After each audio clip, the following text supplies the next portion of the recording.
السلام عليكم. القضية ديال اليوم قضية اللي صادمة جدا، ومن بعد ما غيتصنتوا ليها وغيتعرفوا علاش قلت لكم القصة اللي هي صادمة. هاد السيد هذا واللي كان الاسم ديالو نبيل، واللي كانت عنده بنية وحدة مع الزوجة ديالو، وكان معيشهم فوق فيكيك كما تنقولوا، بخير وعلى خير، والزوجة غير تحلفهم ديالها على أي حاجة كيجيبها ليها وما كيخسرش على الخاطر، وكان مهلي فيها بمعنى الكلمة. ولكن داكشي اللي غادي دير فيه راه ما يديروش فيه حتى داك اللي عدوه، حتى داك اللي ما تيحمل فيه حتى شعره غادي يشفق عليه وما يديرش ليه كيف ما دارت ليه الزوجه ديالو، اللي هو كان تيحن فيها وكان مهلي فيها، وكان ما تيبغيش يخسر على الخاطر ولو على حساب الخاطر ديالو. باش تعرفوا شنو وقع في هذه القصه هذه بالضبط، تبعوا معنا القصه من الاول حتى الاخر باش تعرفوا كل التفاصيل ديالها. ولكن اخوتي فضلا وليس امرا، قبل ما ندخلوا في التفاصيل اعطيونا لايك، والناس اللي اول مره كطلع عليهم هذه القناه هذه ولا كيكتشفوا هذه القناه ما تنساوش تشتركوا في القناه وتفعلوا الجرس على الكل باش ديما يوصلكم الجديد ديال القناه بمجرد ما نرفعوا الفيديو. صلوا على النبي صلى الله عليه وسلم. الاحداث ديال القصه وقعت في الطريق ديال واحد السوق، وهذا السوق كاين وسط المدينه. واحد الناس ديال واحد الدوار الا بغاو يدوزوا لهذاك السوق اللي هو وسط المدينه كيدوزوا من وسط الغابه، عاد كيدوزوا السوق اللي هو غادي يدخلوا للشانطي ويمشيو للسوق اللي في المدينه، السوق الاسبوعي ديال نهار الثلاث. في الصباح الناس غاديين يتسوقوا غادي لهذاك السوق، كيمشيو على البهيم ديالهم، الكرويلات ديالهم. واش كيديروا؟ كيربطوا دوك البهيم ديالهم في هذيك الغابه حتى تيتسوقوا، وكيجيبهم تيجيو الخطافه ولا طاكسيات ديك البلاصه اللي حدا الغابه، تينزلوا تيديروا المقضيه ديالهم في البهيم ديالهم وكيمشيو يرجعوا للدوار ديالهم. هذيك النهارات مازال يلاه غادي للسوق، غادي يلاحظوا ان واحد السياره كاينه تما مركونه تمايا. شي وحدين جاو الفضول مشاو تيطلعوا على السياره. ملي كيطلعوا في ديك السياره كيبان لهم واحد السيد اللي مقتول وسط السياره. اش غادي يديروا؟ غادي يمشيو يخبروا الدرك الملكي، لان ديك المنطقه تابعه للدرك الملكي. قال ودي راه حنا كنا غادي للسوق، تبانت لنا السياره هذه واقفه بواحد الطريقه اللي ماشي عاديه، جينا نشوفوا شنو كاين، لقينا السيد مقتول وسط منها ومضروب في العنق ديالو. داك اللي صفى عليه ضربوه في العنق ديالو. بعد ما جاو الدرك الملكي غادي يعيطوا السياره ديال نقل الاموات وغادي تجي لمكان الجريمه، وتما عرفوا بان تما هو مكان الجريمه، لانه كان السيد كان الطوموبيله ديالو عامره بالنزيف ديال داك المجرم ولا داك المجرمين اللي صفوها ليه ضربوه غير تمايا. هذاك هو مكان الجريمه. دات هذا السيد هذا لمستودع الاموات، وهنا غادي يديروا تمشيط للسياره. غادي يلاحظوا ان داك اللي صفاها ليه ربما كان راكب معاه، لانه كاينه واحد الصدمه ديال الصباط تما لاطراس، لان السيد عافس في التراب وعاد طلع السياره كاين لاطراس ديال الصباط ديالو تما ولا السبرديله ديالو. وغادي يلاحظوا ان جنب السياره كاين اطراس اخر مع الارض كان شويه مبلله، لانه كانت واحد شويه ديال الشتا ماشي كثيره، وانما الارض مبلله واحد شويه. وغادي يلقاو نفس الاطراس، وهنا غادي يجيبوا الجبس ويهزوا داك القلب ديال الصباط باش يلقاو شي مشتبه فيه يقارنوه مع هاد الاطراس ديال الصباط. قلبوا السياره ما غاديش يلقاو هاد السيد عنده الفلوس ديالو، الا كان هاز مع شي فلوس ما كاينش، كاين غير التليفون ديالو وكاين داك البزطام اللي تيكون تعطوه لك لاسورانس، شركه ديال التامين. داك البزطام اللي تيكون بحال اسود هو قريب للزروقيه، هذاك غادي يلقاو فيه البطاقه الوطنيه ديالو، وغادي يلقاو لاسورانس ديالو ورقات ديال السياره كاملين.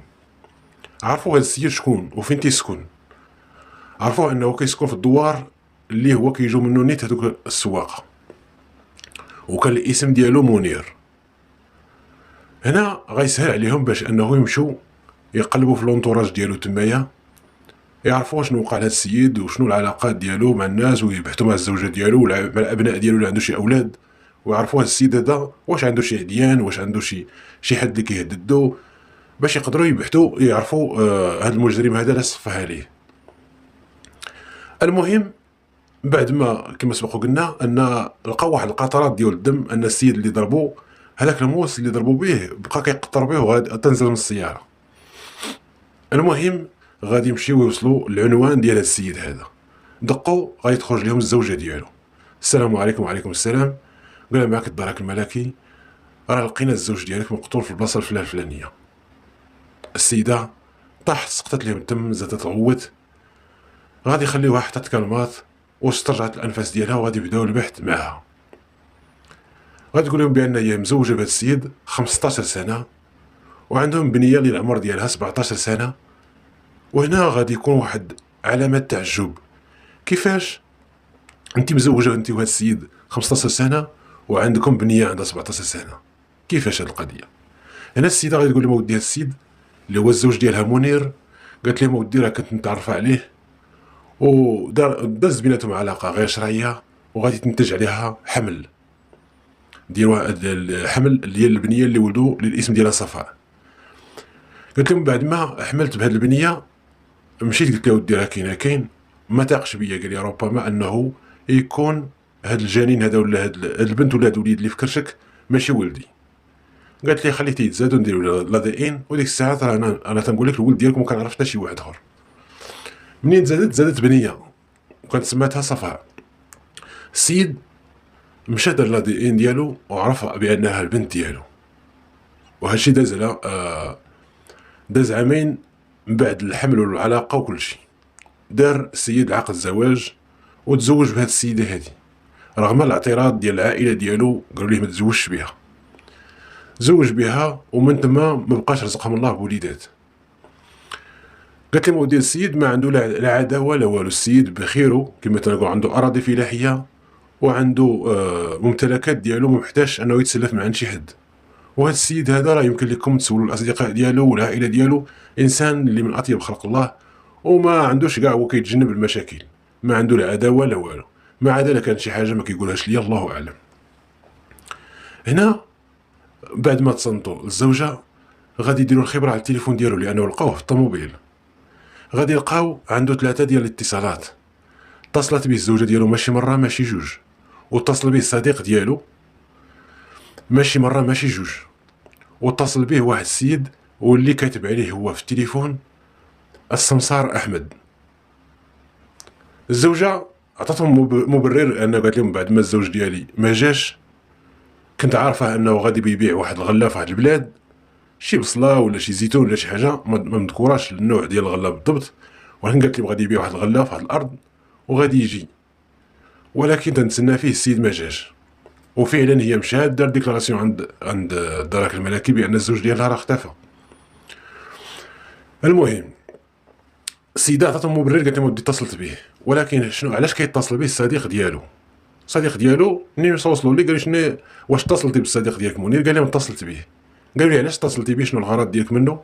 قال لهم ودي راه الزوجه ديالو عيطت ليا وقالت لي راه منير راه ما كيجاوبش والسيد راه ما جاش للدار، الله يجزيك بخير، الا ما اتصل به حتى نتايا وقلب لي عليه راه ما عرفتوش اش وقع ليه.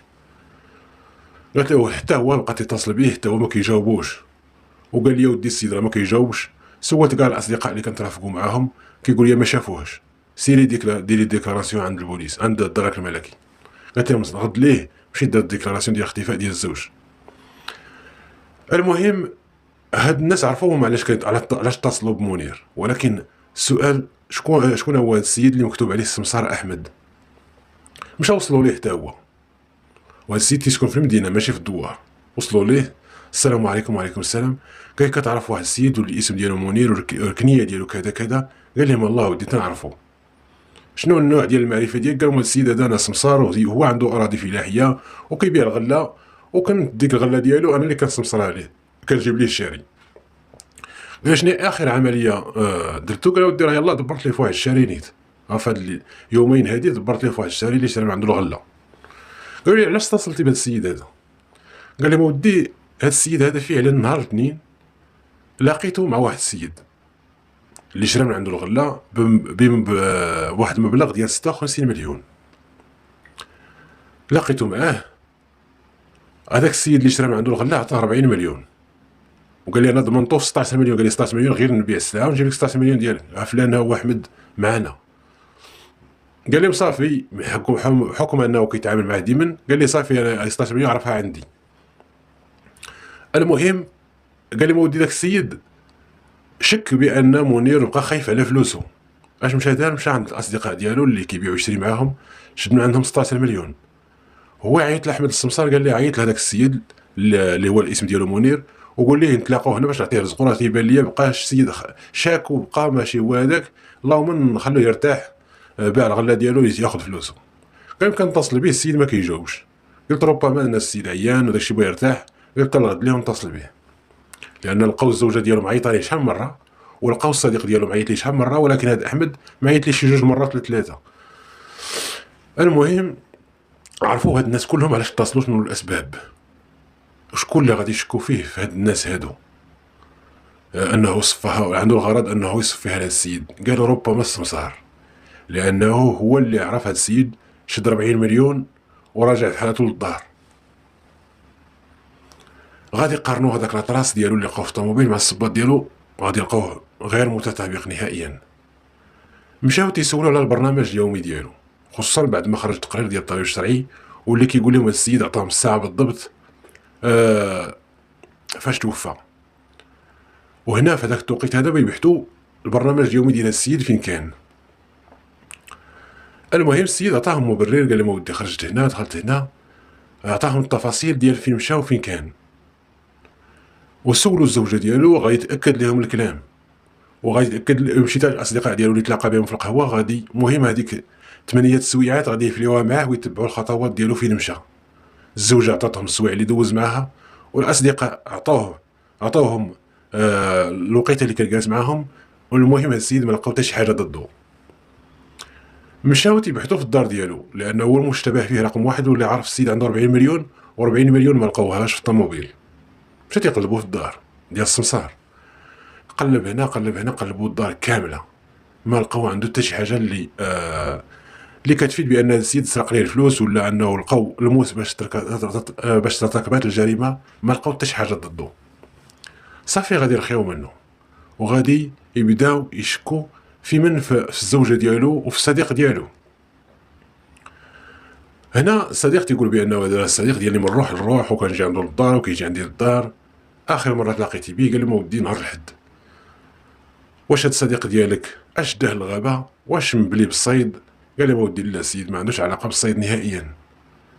كتعرف شي سيد اللي هو حميم ديالو كيترافق معاه بزاف؟ قال له ودي لا ما تنعرفش، انا عنده بزاف ديال الاصدقاء، ولكن شي واحد اللي زعما قريب منه بزاف وكيمشي معاه ويجي معاه بزاف ما عرفتش.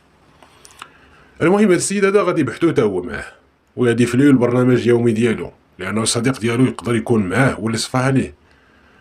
سولوا الزوجه، سولوه فين كان، عطاهم التفاصيل ديال حياته، والو ما لقاوش حاجه ضده. الزوجه كذلك غادي يبحثوا معاها، غادي تقول الكلام مصمم مع الكلام ديال اللي قالت في الاول هو اللي كتقول. والسيده منهاره وبقى فيها الزوج ديالها، قالت لهم بان الزوج ديالها قال لي رانا غادي نبيع الغله وما رجعش لا هو لا الفلوس. المهم نخليو هاد القضيه جانبا. هاد السيده هاد الزوجه ديال منير كانت عايشه غير هي والبنت ديالها والزوج ديالها. منين توفى الزوج بقات عايشه غير هي والبنت ديالها. من بعد 3 شهور البنت ديالها غادي تهز الرحال وغادي تمشي لعند جدها، اي بات الوالد ديالها. هاد البنت هادي صفاء مشات سكنت مع بوجدها. البنت قالت ربما انها مع الضغوطات النفسيه ديال انها تصدمات بالاب ديالها وباغيه تمشي عند العائله ديالها بغات ترتاح تما، خليها على خاطرها. مشات بقات جالسه مع جدها، جدها تا هو جا نفس التساؤل، هاد البنت هادي علاش خلات امها غير بوحديتها وجات سكنت عندي انا؟ بغا يسولها، خاف انها تفهمو غلط وتقول هذا بغا تيجري عليا، خلاها ساكنه معاه. حتى لواحد النهار هاد صفاء غادي يجيها واحد الاتصال، غادي ترد عليه وغادي تخرج، خلات التليفون تما في الدار نساتو. جدها كيتسناها دوك ترجع، هي اصلا ما قالتليش فين غاديه، ما رجعتش لحق الليل ما رجعتش. بدا كيتصل بالام ديالها، واش جات عندك بنتك صفاء؟ لا ما جاتش عندي. مشى كيسول عن صديقات ديالها، لا ما جاتش. كاع الناس اللي ممكن انها تكون مشات عندهم سولوهم قالوا ودي ما شفناهاش. الصباح غادي يمشي عند الام ديالها، غادي يقول لها البنت ديالك راه ما جاتش في الليل كامل وانا نقلب عليها. الام عوض انها تصدم وتزيد تغوت على البنت ديالها اللي اختفات، غادي تضرب الباب في وجهه وغادي تقول ليه تحمل مسؤوليتك، البنت كانت جالسه معاك تحمل مسؤوليتك. وضربت الباب في وجهه وما السيد ما فهم والو. هذا ردة الفعل ديال الام، كيفاش انها عوض انها تبقى فيها البنت ديالها وتبدا كتجري، السيده ما مسوقاش. المهم هو ما عطاش الموضوع اهميه، مشى تيقلب ما لقاش، غادي يمشي لعند الدرك الملكي. السلام عليكم. وعليكم السلام. قال لي ودي راه بنت الولد ديالي راه اختفات، وراه قلبت عليها عند الصديقات ديالها، عند الام ديالها، ما خليت فين قلبت، كاع البلايص اللي هي كتمشي ليهم قلبت فيهم، ولكن هاد البنت تقول تشقت الارض وبلعتها، ما لقيتهاش. هنا الدرك الملكي غادي يبداو يسولوا بهاد الاسئله، ومن بعد الاسئله ديالو عطاهم المعلومات كامله، غادي يشوفوا مصلحه ديال حوادث السير، ياك ما هاد السيده دارت شي حاجه السير، ولكن ما غادي يلقاوهاش في مصلحه حوادث السير. واش هاد البنت هادي تقبضات مثلا مع شي شاب ولا شي حاجه، او بايته مثلا تقدمت قدام الوكيل ولا شي حاجه بحال هكا، ولكن ما غادي يلقاوش حتى في هاد المصلحه هادي. اش غادي يديروا؟ غادي يبداو البحث ديالهم، وغادي يقول لهم الجد بان البنت راه خلات التليفون بعد ما تلقات واحد الاتصال، راه خلات التليفون ديالها في الدار، شي حد اللي عيط لها وخرجت عنده. هنا الدراكين غادي يشوفوا الريبرتوار مع من هضرت، وغادي يلقاو واحد النمره واللي ما مكتوبش عليها الاسم. كيتصلوا بهذيك النمره، السيد مولاها مسكتها، غادي يمشيو لعند شركه اتصالات المغرب، وغادي تعطيهم الهويه ديال هذا صاحب الرقم، ولكن غادي يتصدموا بعد ما غادي يعرفوا شكون هو الصديق ديال الاب ديالها، منير، الصديق ديالو هذا، واللي كان ديما تيجي عندهم للدار. السؤال مطروح، علاش عيط لهاد البنت هادي، واش بغاها، وشنو العلاقه اللي كتجمعهم؟ مشاو وصلوا لهاد منير هذا.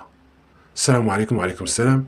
قال له ودي البنت صفاء اللي هي بنت الصديق ديالك اختفات، وانت اخر واحد اتصلت بها، كاين هادشي ولا ما كاينش؟ قال لي ملا انا هذيك البنت اصلا ما عنديش الرقم ديالها، اي البنت تنعرفها وتنعرف الام ديالها، تنعرف الاب ديالها، ولكن البنت راه اشني العلاقه، انا انسان مزوج، عندي وليداتي، شوين ندير انا بنت قد ولدي؟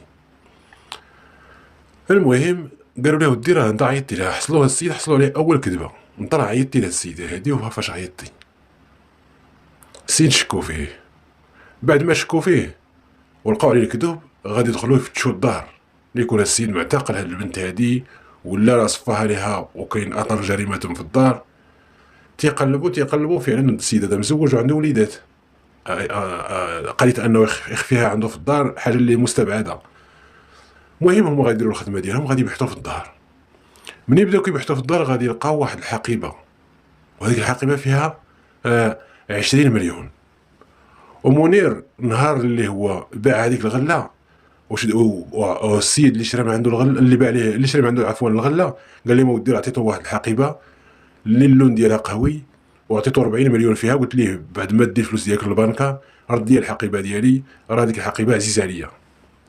وهنا شافوا هذه الحقيبه هذه بالمواصفات اللي كان عطاهم السيد اللي كان شرى الغله من عند منير، ولقاو فيها 20 مليون. وهذا السيد خدام غير في فلاحه، غير تيخدم غير عند الناس، ما عندوش شي فلاحه خاصه به باش يكون عنده داك المبلغ. بداو كيسولوه على داك المصدر ديال المبلغ منين جبتيه، بدا كيدخل ويخرج عليهم في الهضره، زائد انه حصلوا عليه الكذوب انه اتصل بالبنت وكيقول لهم ما اتصلت بهاش. وهنا غادي يعتقلوه، وعيطوا لهذاك السيد اللي كان باع شرى الغله من عند منير، قال لي واش هذه المحفظه ديالك؟ قال لهم هي هذه المحفظه ديالي، لان غادي نتعرف عليها، واخا تحطوها وسط 100 شكاره غادي نعرفها، لان هاد الشكاره ديال الوالد ديالي الله يرحمه، وشكاره اللي عزيزه عندي، وشكاره اللي ما باقيش غتلقاها غاد الوقيته هادي. المهم عرفوا السيد انه هو اللي دا الفلوس للصديق ديالو منير، بقاو كيضغطوا عليه حتى غادي يعترف لهم على كل شيء، وقال لي ودي انا اللي صفيتها لمنير. علاش؟ شنو السبب اللي خلاك انك تصفيها ليه، وكيفاش تصفيتي عليه؟ قال لي غادي نعاود لكم من كل شيء. هاد السيد فعلا كان صديق ديال منير، كيجي عنده للدار، كان صديق حميم ديالو، وكيعاود ليه الاسرار ديالو وما كيخبي عليه والو. المهم بقى بحكم التكرار ديالو، قال لي ودي الزوجه ديال منير كتلمح ليا، وهذا الشيء غادي يخلينا اننا ندخلوا في علاقه انا وياها، ووقعنا في علاقه محرمه، وغادي نبقاو مده طويله حتى وليت نبغيها، وحتى هي ولات كتعلقت بيا، وقلنا خاصنا نتزوجوا، ما غادي نبقاوش حنايا رادين الاولها مع منير، عندك راه يجي، عندك هادي، عندك هادي، باش نرتاحوا ونعيشوا الحياه الزوجيه، الحياه الغراميه ديالنا بخير وعلى خير، خاصنا نتزوجوا. حتى جاتهم الفرصه انه هذاك السيد غادي يبيع الغله ديالو اللي هو نتجها، قالت ليه الزوجه ديال الفرصه فين نصفيوها ليه، راه السيد غادي يبيع الفدان الفلان الفلاني، اي فيه بصله ولا فيه زيتون ولا شي حاجه مهم بحال هكا. وقالت ليه اكيد راه غادي يبيعوا بواحد 50 مليون ولا 60 مليون. المهم هنا الصديق ديالو عرف منير فين مشى، غادي يدي معاه واحد الموز وغادي يمشي وغادي يوقف في هذيك الطريق اللي بغى يرجع معاها منير. منير راجع من بعد ما باع السلعه ديالو لهذاك السيد، السمسار وموز السلعه مشاو في حالتهم، حتى هو غادي يرجع وغادي يدوز من هذيك الطريق اللي كيدوزو منها الساكنه ديال الدوار. غادي يلقى الصديق ديالو واقف تما، سلام وقف ليه، اش كدير هنا؟ قال ليه اودي راه غير جيت نشوف شي اراضي هنايا وبقيت بحال نسير هنايا ما لقيت تندير اوتو ستوب. قال لي ركب. هزو معاه، هزو غاديين يلا حتى وصلوا لواحد البلاصه وسط الغابه لانه كيدوزو وسط الغابه. قال لي بلاتي نقضي الحاجه ديالي راه تزيرت. قال لي واخا نزل، مشى درق ورا واحد الشجره، هو يدير الموس في يدو ودرقو بالكم ديالو، هو يجي ويركب حدا الصديق ديالو منير. تمو غاديين يلا زادو شي امطار، هو يضربو في العنق ديالو ضربه اللي غادره، صفاها ليه، كانت ضربه واحده كافيه انه السيد يفارق الحياه. صفاها ليه، هز هذيك المانيطه اللي كانت فيها 40 مليون هذيك الشهره، مشى لعند الزوجه قال لها راه السيده صفيتها ليه 40 مليون، ها هي، ها 20 ديالك وها 20 ديالي، وزاد مشى للدار ديالو. هنا كملوا السهره ديالهم تمايا قبل ما يمشيو بحالاتو. كملوا السهره، السيده عرفت ان الزوج ديالها مقتول وهو قاتل الصديق ديالو، ورشقت لهم انهم يديروا علاقه محرمه وبقات يجي عندها. وهنا الدراكيين مازال ما لقاوش شي حاجه ضدهم باش يوصلوا ليهم. غيدوز على القضيه 6 شهور هما في العلاقه المحرمه، وكان تيديروها قدام صفاء. وهذا الشيء خلى صفاء انها ديما كتضرب مع الام ديالها، كتقول اش كيجي عندنا هذا يدير، اش كيجي عندنا يدير، الاب ديالو الاب ديالي اللي كان صديق ديالو راه توفى، اش كيجي يدير عندك انت كاميرا. وهذا الشيء غادي يجبد عليهم مشاكل. غادي تتفق الام مع العشيق ديالها اللي هو صديق الزوج ديالها انهم يصفيوها للبنت. البنت بعد ما تشاجرت مع الام ديالها غادي تمشي عند الجد ديالها وغادي تجلس عنده، وبقات كتعيط للام ديالها وكتقول لها غادي يفضحك، واش غادي دير هاد البنت هادي؟ غادي تعرف العنوان ديال الصديق ديال الاب ديالها وغادي تمشي لعند الزوجه ديالو وغادي تقول لها كل شيء. قالت لها بان الزوج ديالك راه متعرف على الام ديالي وبيناتهم علاقه محرمه. هاد السيد هذا من بعد ما جا عند الزوجه ديالو غادي يتخاصم معاه وغادي دير هي وياه واحد الضربه اللي هي كبيره. عرف ان هاد البنت ما غادي تفوتهمش وغادي تبقى حاطه عليهم حتى تغرقهم، وهو يتفق هو والام ديالها انهم خاصهم يصفيوها ليها. قال لها خاصنا نصفيوها ليها باش هكا نعيشوا الحياه ديالنا مرتاحين. اش غادي دير الام؟ غادي تستدرجها، قالت لها جي عندي نهضروا في هذا المشكل وراه انت البنت ديالي، واستدرجتها بطريقه لينه اللي فيها العاطفه وفيها الحب. البنت تاقت لانها تتبقى الام ديالها رغم انها في هاد العلاقه المحرمه مع السيد واللي كدير شي فعيل اللي كتغضب الله سبحانه وتعالى، ولكن راه الام ديالها عزيزه عليها واخا هكاك. جات باش تصلح العلاقه مع الام ديالها. بمجرد ما حلت الباب، هاد السيد هذا كان متربص ليها، ضربها وسط الراس، صفاها ليها لانه العشيق ديالها كان تمايا، خلاوها حتى تقطعت الليل، حتى تقطعت الرجل عفوا، وهزوها داوها رموها في واحد الخلا ودفنوها. هاد العشيق هو والام ديالها، ورجعوا للدار سيقوا مكان الجريمه، قصروا كملوا القصاره ديالهم. شوف هاد الناس الخبط ديالهم والمكر ديالهم فين وصلهم. جاوب بحال كأن شيئا لم يكن. حتى الجد هو اللي بدا يمشى ديك الغرا وبدا يقلب حتى اكتشفات هاد الجريمه اللي كانوا فيها جوج ديال الضحايا، الاب وبنته. هاد السيد هذا اعترف، والعشيقه ديالو اللي هي الزوجه ديال منير حتى هي اعترفت، وبجوج بهم غادي يتحكموا بالمؤبد. خوتي خواتاتي، الراي تيبقى لكم نتوما، ما غادي نعطيش الراي ديالي في هاد القصه. الناس اللي وصلوا حتى هنا والناس اللي عزيز عليهم طريقه السرد ديالي وتيبغوا هاد القناه هذه انها تزيد الى الامام، ما تبخلوش عليا باللايك ودخلوا لي كومونتير كيف ما كان، سواء الراي ديالكم في القصه او اي كومونتير، لان اللايكات والكومونتيرات كيخليو ان الفيديو كيزيد يطلع لناس اخرين. خوتي، استودعكم الله الذي لا تضيع ودائعه.